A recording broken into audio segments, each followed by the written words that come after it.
నమస్తే. శ్రీమాత్రే నమః. శ్రీ గురుభ్యో నమః. మనకి ఖగోళ శాస్త్రంలో ఈ గ్రహాల యొక్క సంచారం వల్ల ప్రతి నెలకొకసారి, ప్రతి 15 రోజులకొకసారి ఇలా వాటి గమనంలో కొన్ని రాజయోగాలు మనకి తటస్థపడుతుంటాయి. అందులో మాలవ్య యోగము, భద్ర రాజయోగము, మహాలక్ష్మి రాజయోగము, అమలక రాజయోగము ఇలా ప్రతి రాజయోగాలు వాటి యొక్క గమనంలో మా దేశానికి, మనుషులకు, తరువాత రాసులకు ఇలా ప్రతి ఒక్కళ్ళకి కూడా వాటి యొక్క ప్రభావాన్ని చూపిస్తూ ఉంటారు. ఇప్పుడు మనకి జూన్ 15 నుంచి జూలై 15 వరకు, జూన్ 1 నుంచి జూన్ 30 వరకు మనకి గతంలో అమలక రాజయోగం వచ్చింది. అయితే ఇప్పుడు సూర్యుడు మిథున రాశిలో సంచారం చేస్తుండడం వల్ల మరి ఒక రాజయోగం రాబోతోంది. అది జూన్ 15 నుంచి జూలై 15 వరకు అనగా 30 రోజుల పాటు.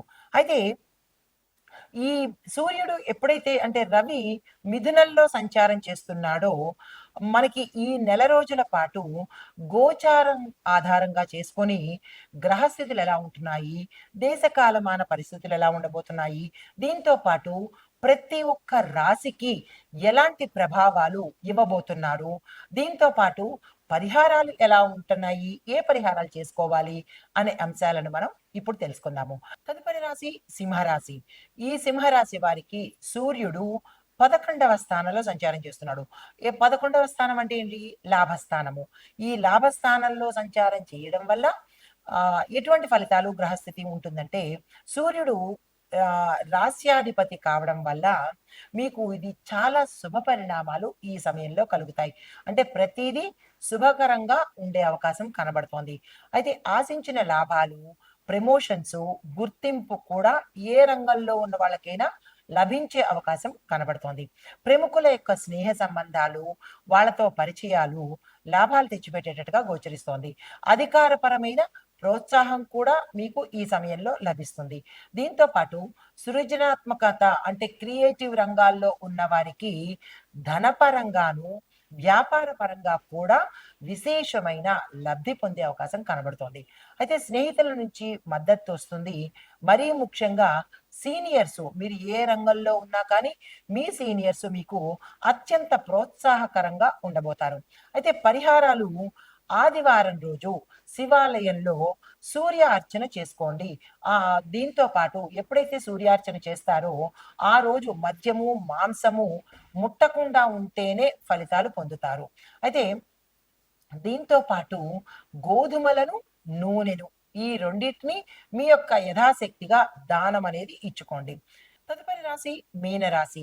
ఈ మీనరాశిలో సూర్యుడు 4వ ఇంట సంచారం చేస్తున్నాడు. 4వ ఇల్లు అనగా గృహము, మాతృస్థానము. అయితే ఫలితాలు ఎలా ఉంటున్నాయంటే, గృహంలో విపరీతమైన ఒత్తిడులు, గందరగోళము, మనోవ్యాధులు, దాంతో పాటు గొడవలు ఇలాంటివి జరిగే అవకాశం చాలా ఎక్కువగా కనపడుతోంది. కుటుంబంలో విభేదాలు రావడము, భార్యాభర్తల మధ్య, తల్లి కొడుకుల మధ్య, తండ్రి బిడ్డల మధ్య, దీంతో పాటు సంతానంతోనూ ఇలాగ కుటుంబంలో విపరీతమైన విభేదాలు వచ్చి విడిపోయే స్థితికి దారితీసే అవకాశం చాలా ఎక్కువగా కనపడుతోంది. జాగ్రత్తలు తీసుకోండి. అయితే తల్లి యొక్క ఆరోగ్యం పట్ల మీరు శ్రద్ధ తీసుకోవాలి, దృష్టి పెట్టాలి. వీలైతే బాగు చేయించే ప్రయత్నం తప్పనిసరిగా చేసుకోవాలి. అయితే ఆస్తి కొనుగోలు, మార్పు చేర్పులకు ఏవైనా ప్రయత్నాలు చేసుకోవాలంటే ఈ సమయంలో చేసుకోండి. కలిసొచ్చే అవకాశం కనబడుతోంది. వాహన యోగం కూడా మీకు ఈ సమయంలో కలగబోతోంది. కానీ కొనేటప్పుడు జాగ్రత్తలు తీసుకోండి. వాహన యోగం ఉంది కదా అని గబుక్కని వెళ్ళి షాపుకెళ్ళి వాహనాలు కొనేయడం కన్నా, దాంతో పాటు మీరు కొనుక్కొనొచ్చి వెంటనే డ్రైవింగ్‌లో కూర్చోవడం కన్నా, ఒక్కసారి ఆలోచించి వాహన యోగం ఉంది కదా అని కొనుక్కునే ప్రయత్నం చేయండి.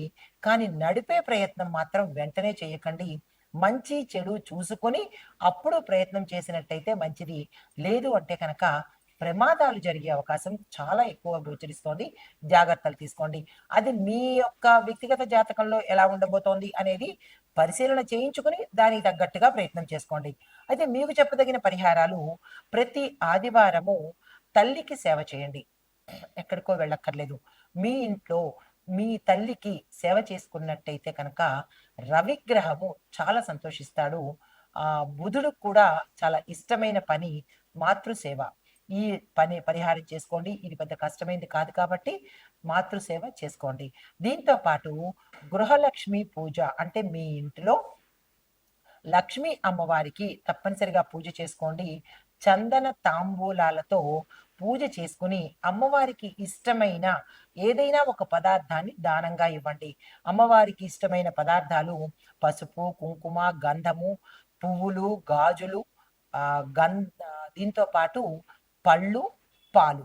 ఈ వీటిలో మీకు ఏవి శక్తివంతమైనవో వాటిని దానంగా ఇచ్చుకున్నట్టయితే ఆర్థిక పరమైన ఇబ్బందులు కానీ, తెలియని సమస్యలు కానీ పోగొట్టుకునే అవకాశం కనబడుతోంది.